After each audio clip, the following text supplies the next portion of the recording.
തേന്മാവിൻ കൊമ്പത്ത് കൊതിച്ചതും വിധിച്ചതും June 29 മുതൽ എല്ലാ ദിവസവും രാത്രി 9 മണിക്ക്.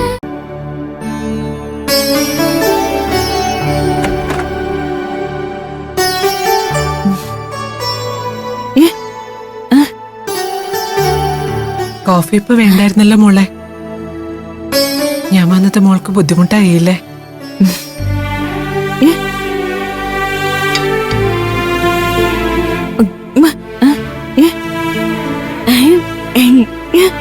അല്ല മോളെ, ഞാൻ നിന്നോടൊരു കാര്യം ചോദിക്കട്ടെ?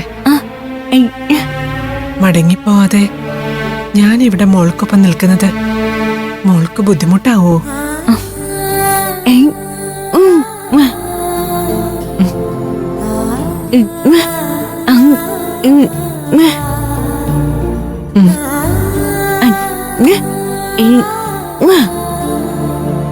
അതുപോലെ തന്നെ മോളെ എനിക്ക് എന്തോ നിനക്കൊപ്പം നിൽക്കുമ്പോ മനസ്സിൽ വല്ലാത്തൊരു സന്തോഷവും സമാധാനവും ഒക്കെയാ. എനിക്കെന്റെ സ്വന്തം മോളെ പോലെ നീ.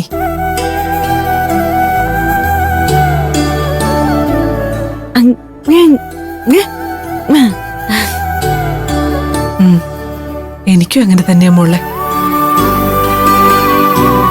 ദേവചേച്ചി, ഞാൻ ട്രെയിനിലുള്ള ടിക്കറ്റ് ബുക്ക് ചെയ്തിട്ടുണ്ട്. ആണോ? നീ തിരിച്ചു പോവാണെന്ന് അറിഞ്ഞപ്പോ ദേവൂട്ടിക്ക് അതും സങ്കടായി. പെട്ടെന്ന് തിരിച്ചു പോകുന്നതിൽ എനിക്കും വിഷമമുണ്ട്. പക്ഷേ തിരിച്ചു പോകാതിരിക്കാൻ പറ്റില്ലല്ലോ ചേച്ചി. ഞാൻ ഇതുപോലെ സമയം കിട്ടുമ്പോഴൊക്കെ വരാം. പിന്നെ അംബികാമ്മയെ ഞാൻ ഇവിടെ നിർത്തിയിട്ടല്ലേ പോകുന്നത്. ചേച്ചിക്കൊരു സഹായമാവും. അതുപോലെ ചേച്ചിയുടെ അടുത്ത് നിൽക്കുന്നത് അംബികാമ്മയ്ക്ക് ഒരു സന്തോഷമാണ്. ഞാനിപ്പോ അതേപ്പറ്റി സംസാരിച്ചതേ ഉള്ളൂ. ഞാൻ തിരിച്ചു പോകുന്നതിന് മുമ്പ് ഞങ്ങൾക്ക് സന്ദീപേട്ടന്റെ വീടൊക്കെ ഒന്ന് കയറി കാണണമെന്നുണ്ടായിരുന്നു. ഇവിടെയുള്ളവർക്ക് ഞങ്ങള് മംഗലാപുരത്തുനിന്ന് കുറച്ച് പലഹാരമൊക്കെ വാങ്ങിയിട്ടുണ്ട്. അതിന്റെ രുചിയൊന്നും ഇവിടുത്തുകാർക്ക് ശീലമില്ലല്ലോ. ഇവിടം വരെ വന്നിട്ട് ചേച്ചിയെ മാത്രം കണ്ടിട്ട് പോകുന്നത് ശരിയല്ലല്ലോ. സന്ദീപേട്ടന്റെ വീട്ടുകാരെ ഒന്ന് കാണണം. എന്റെ ദേവി, ഇവരങ്ങോട്ട് ചെന്നാ സന്ദീപേട്ടന്റെ അമ്മ എങ്ങനെയായിരിക്കും പ്രതികരിക്കുന്നത്? ഇവരോട് മോശമായിട്ട് എന്തെങ്കിലും പെരുമാറിയാലോ? സത്യം എന്താണെന്ന് ഇവരെ അറിയിക്കാനും പറ്റില്ലല്ലോ. എന്താ മോളെ, എന്താ നിന്റെ മുഖം വല്ലാതിരിക്കുന്നേ?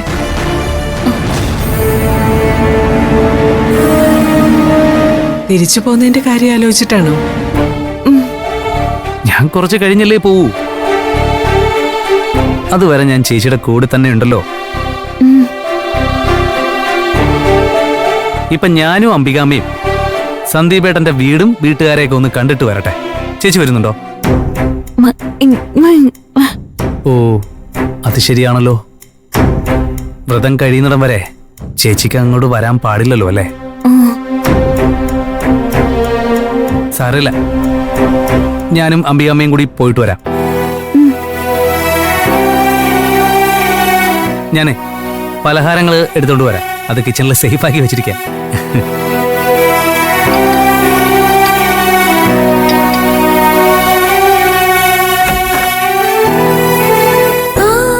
എന്റെ ദേവി, സന്ദീപേട്ടൻ അവിടെ കാണണേ. അങ്ങനെയാണെങ്കിൽ സന്ദീപേട്ടന്റെ അമ്മ പ്രശ്നമൊന്നും ഉണ്ടാക്കില്ലായിരിക്കും.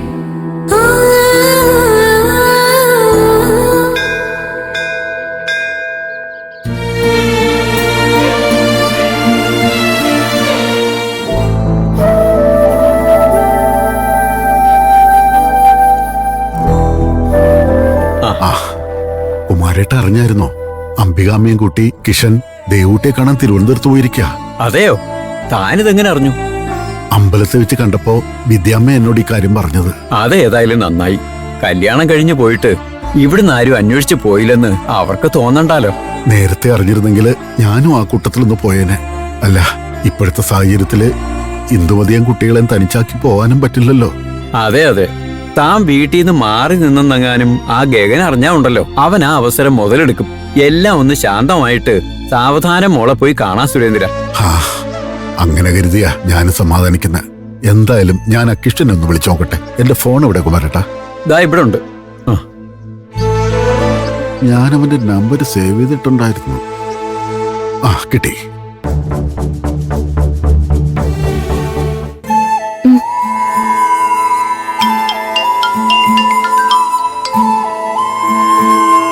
ആ ദേവി ചേച്ചി, ദേവി ചേച്ചിയുടെ അച്ഛനാ വിളിക്കുന്നേ.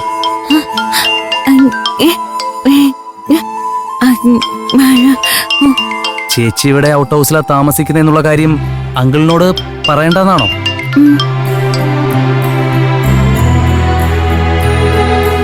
ഇല്ല ചേച്ചി, ഞാൻ പറയില്ല.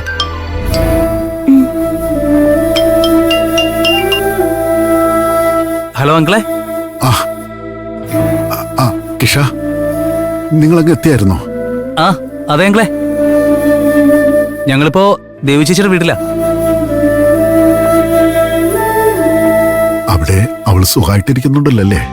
അതെ അങ്കിളെ, ദേവി ചേച്ചി ഭയങ്കര ഹാപ്പിയാ. എന്തു വലിയ വീടാന്നറിയോ സന്ദീപേട്ടന്റെ?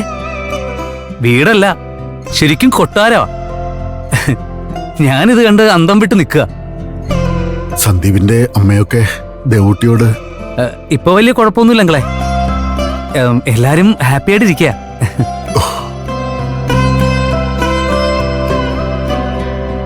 എന്റെ ദേവി, ഇപ്പോഴാ എനിക്ക് സമാധാനായത്. മോനെ, എനിക്ക് അവളുടെ ശബ്ദം ഒന്ന് കേട്ടോളാൻ വയ്യ. മോൻ ഫോണൊന്ന് കൊടുക്കോ ദേവൂട്ടിക്ക്? അതിനെന്താ അങ്കിളെ, ചേച്ചി എന്റെ അടുത്ത് തന്നെ ഉണ്ട്. ചേച്ചി, ദേ അങ്കിളിന് ചേച്ചിയുടെ ശബ്ദം കേൾക്കണമെന്ന്. മോളെ ദേവൂട്ടി, എന്റെ മോളെ, എത്ര ദിവസമായി മോളുടെ ശബ്ദം ഒന്ന് കേട്ടിട്ട്. മോളെ കാണാൻ അച്ഛന് കൊതിയാവുക.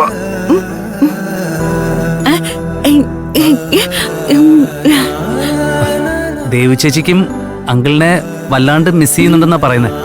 മോളെ, മോളവിടെ സുഖമായിട്ടിരിക്കുകയല്ലേ?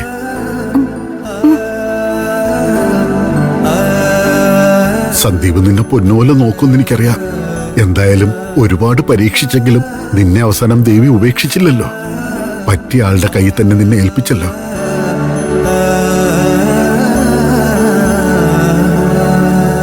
ആ ഒരു സമാധാനമേ ഉള്ളൂ.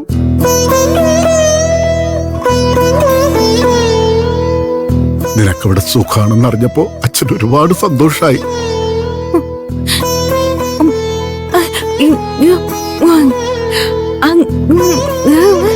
അതെ, അവിടെ എല്ലാവർക്കും സുഖമാണോന്നാ ദേവി ചേച്ചി ചോദിക്കുന്നേ.